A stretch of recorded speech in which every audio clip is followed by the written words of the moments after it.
Hola compañeros y maestra, el tema que voy a presentar es el rococó.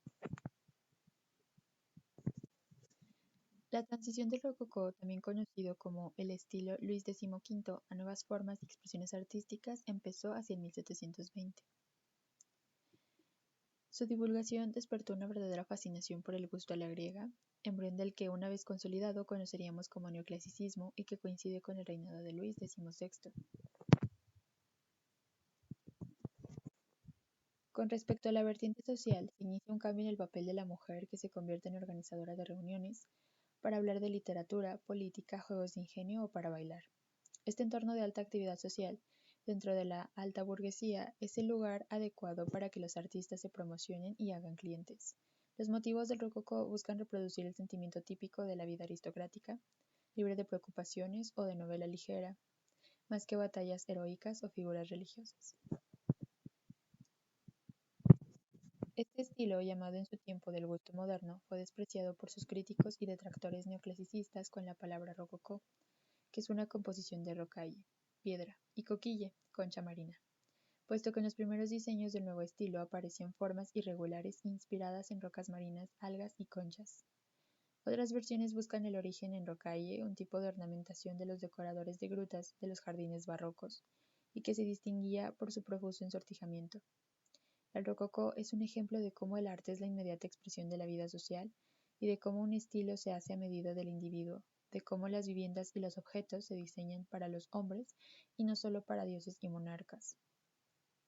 El estilo se expresa sobre todo en la pintura, la decoración, el mobiliario, la moda y en el diseño y producción de objetos. Su presencia en la arquitectura y la escultura es menor, puesto que su ámbito natural van a ser fundamentalmente los diseños interiores y en menor grado las composiciones monumentales. El Hotel de Soubise fue construido por Dieumergue, antiguo maestro de obras de Robert de Cotte para los príncipes de Soubise en 1704. El muro a la calle es cóncavo para facilitar la maniobra de las carrozas y se contrapone con la forma redondeada del patio. Es posiblemente el primer ejemplo de una disposición que se repetirá a lo largo de todo el siglo XVIII. El apogeo del rococó se produce en los años 30 del siglo XVII, y su obra maestra es el Hotel de Soubise.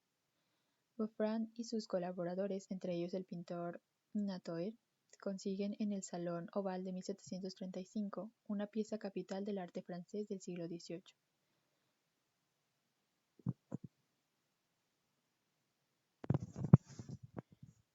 Después del declive del movimiento barroco, esta nueva tendencia artística nacida en Francia en los últimos años del reinado de Louis XIV se consolidó durante el reinado de Louis XV y se difundió por toda Europa.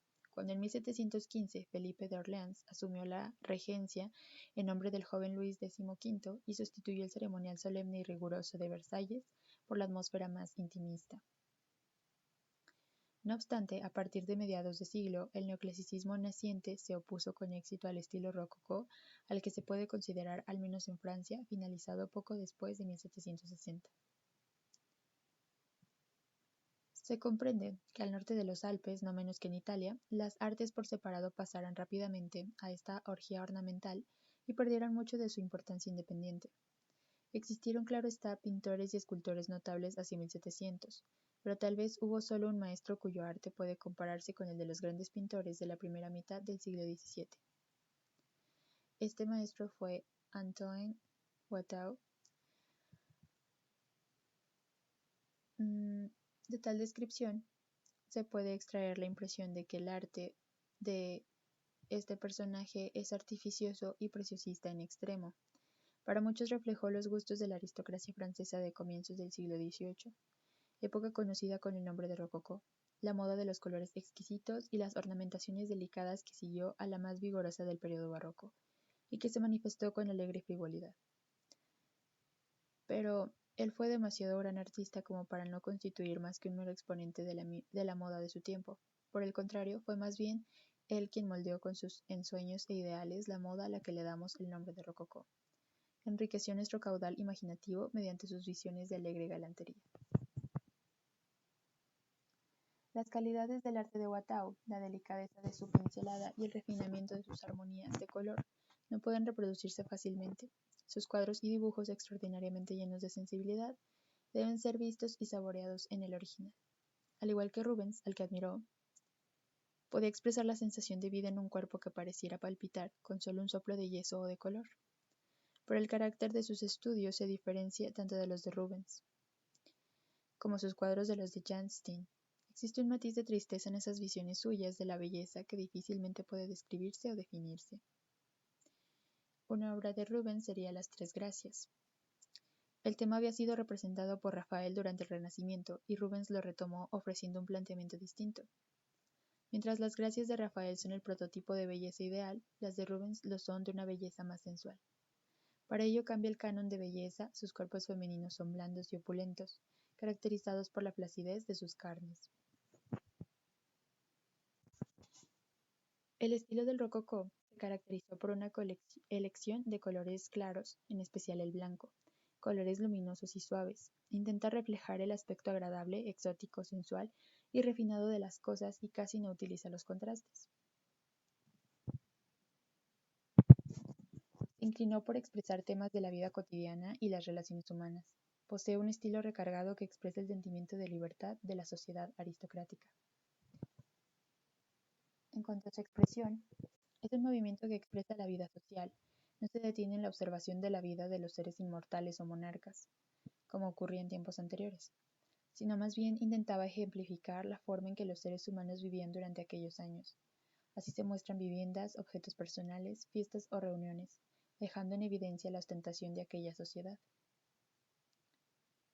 No se caracterizó por expresar una corriente o pensamiento religioso en particular, más bien durante este periodo se deja de lado la influencia religiosa.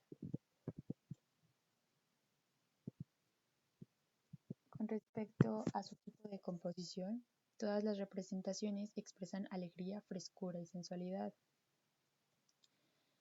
Uno de los autores o artistas más reconocidos en Francia sería Jean con esta pintura de una mujer joven leyendo.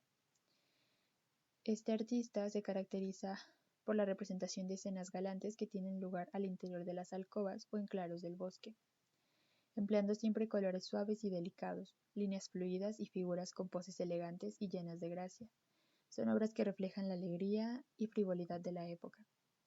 La Revolución Francesa lo llevó a la ruina, pues desapareció la nobleza que era de quien recibía los encargos y nunca pudo adaptarse al nuevo estilo neoclásico que se impuso.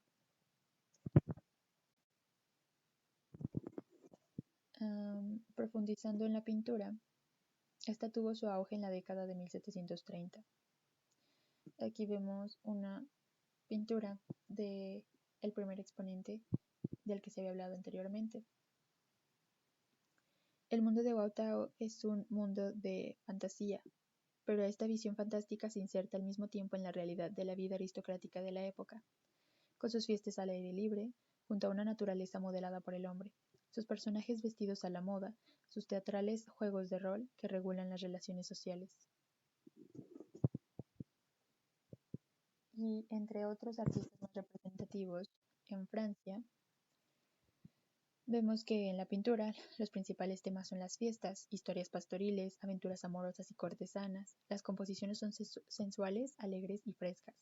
Predominan los colores suaves y claros. La mujer se convierte en el centro de inspiración y se abandonan los grandes formatos, pues se prefiere lo pequeño e íntimo. En sus lienzos de este artista en particular, son comunes las mujeres bellas y sensuales y los ambientes exquisitos. Fue nombrado pintor del rey y a partir de este momento fue bastante criticado por los ilustrados, pues pensaban que el arte debía ser didáctico y no recrearse en frivolidades. Esta pintura es el nacimiento de Venus. La siguiente es el baño de Diana.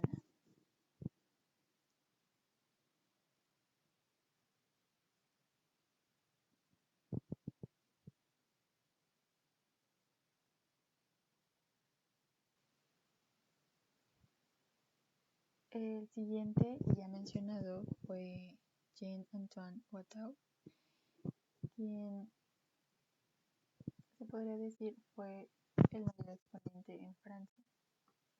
Una de sus obras sería Los cómicos italianos. conocido por sus pinturas etéreas de enamorados elegantemente vestidos, divirtiéndose en fiestas y reuniones al aire libre, muy de moda en aquella época.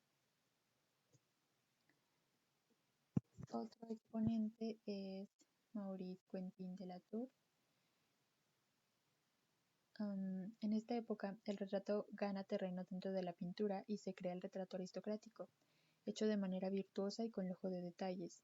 Se vuelve corriente retratar las damas de la época en el papel de diosas. De esta manera se entronca el retrato con la pintura galante y aparece el retrato mitológico tan característico del rococó. Dos de sus obras serían la de Madame y el retrato de Luis XV.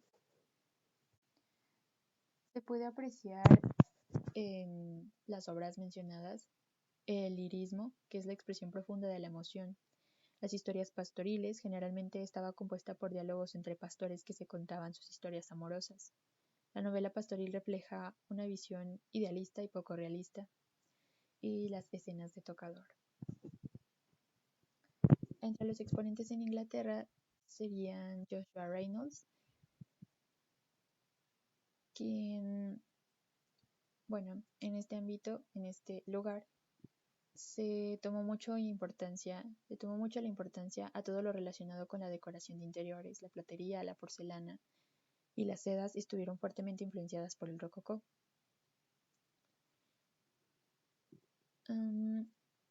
Dos de sus retratos de sus obras serían Mary Hickey, la que está en pantalla, y Nellie O'Brien. Joshua Reynolds desarrolló lo que llamó el Grand Style, que se basaba en la idealización de la realidad y que no era otra cosa que dotar los personajes de sus retratos de actitudes inspiradas en obras religiosas o mitológicas, y adoptar soluciones cromáticas extraídas de los grandes maestros de la pintura. Realizó retratos de los grandes personajes londinenses de la época que resultaban únicos y con una visión personalizada. En Italia hay dos exponentes, uno de ellos es Giovanni Antonio Canal. Sus primeros paisajes se caracterizan por intensos efectos de claroscuro, más tarde su paleta se aclara y son justo estas obras las más representativas de su trabajo artístico. En sus cuadros retrata todos los rincones de Venecia con una precisión casi arqueológica.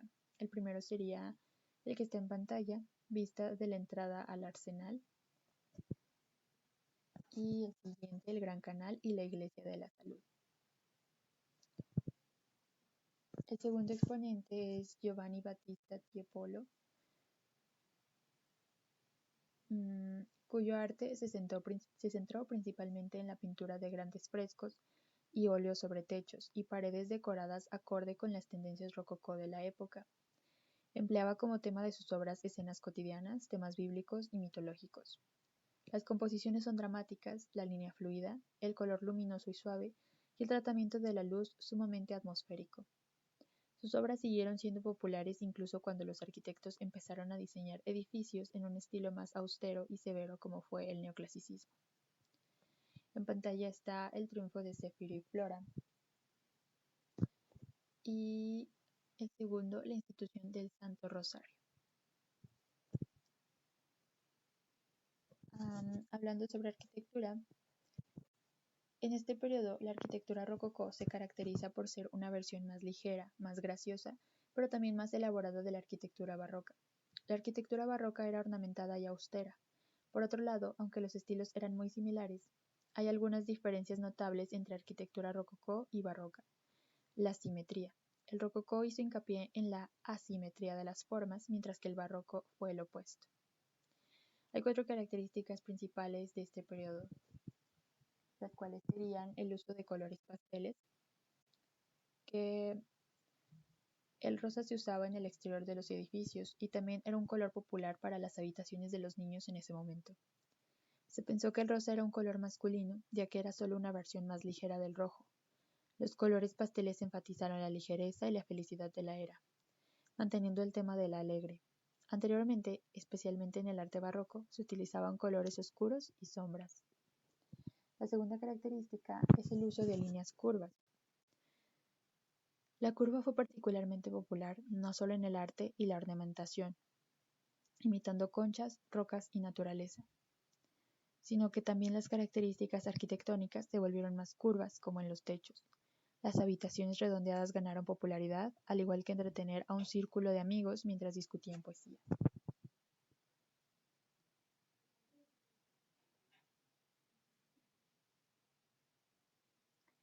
La tercera característica fue la decoración elaborada.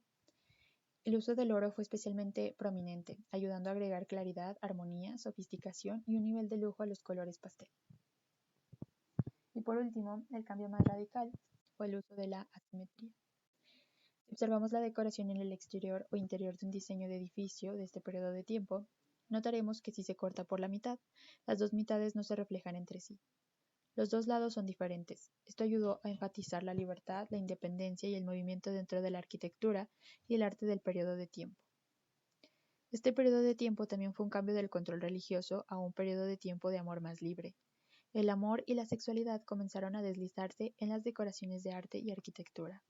Se reveló la promiscuidad y, en general, el estado de ánimo de las pinturas y el arte de este periodo de tiempo se centraron principalmente en disfrutar de la vida y divertirse.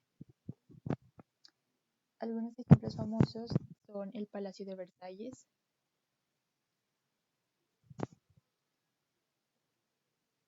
el Palacio de Catalina en Rusia,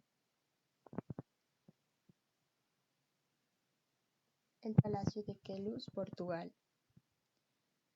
Hay numerosos ejemplos de edificios rococó, así como arquitectos. Entre los más famosos se encuentran los ya mencionados, también los palacios de Augustusburg y Falkenlust en Brühl, la Casa China en Potsdam y el Palacio de Charlottenburg en Alemania.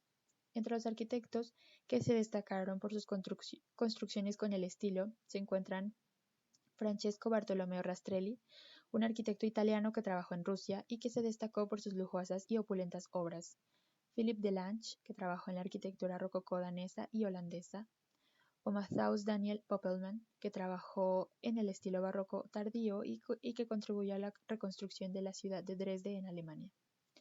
La arquitectura rococó también trajo cambios significativos a la construcción de edificios, poniendo énfasis en la privacidad en lugar de la gran majestad pública de la arquitectura barroca, así como mejorar la estructura de los edificios con el fin de crear un entorno más saludable. El rococó, más que una corriente artística, fue un estilo de vida. A partir de entonces, París se convirtió en capital de la moda. Los fabricantes de seda de Lyon y de Tours, los encajes de Alencon, de Valenciennes y de Chantilly, los bordadores, los joyeros, todos aportan su savoir-faire en la elaboración de aquellas pequeñas obras maestras que eran un traje de hombre y un vestido a la francesa. Las pequeñas muñecas vestidas a la última moda de París que cada año se enviaban a las damas elegantes de las principales ciudades de Europa, contribuyeron a extender la influencia del gusto francés. La época también se presta a la imitación de Versalles, tanto en las pequeñas cortes alemanas como en las grandes capitales, Berlín, Viena, San Petersburgo, Turín, Nápoles o Madrid. Los nobles se hacen construir palacios en el campo donde los placeres de la casa del juego y de las fiestas estimulan la libertad del poder. No obstante, esta sociedad tan brillante sufre de un mal profundo que acabará por causar su ruina. Fundada sobre las desigualdades sociales, se extinguirá por no haber querido realizar los cambios imprescindibles que reclamaba la evolución del pensamiento y las costumbres.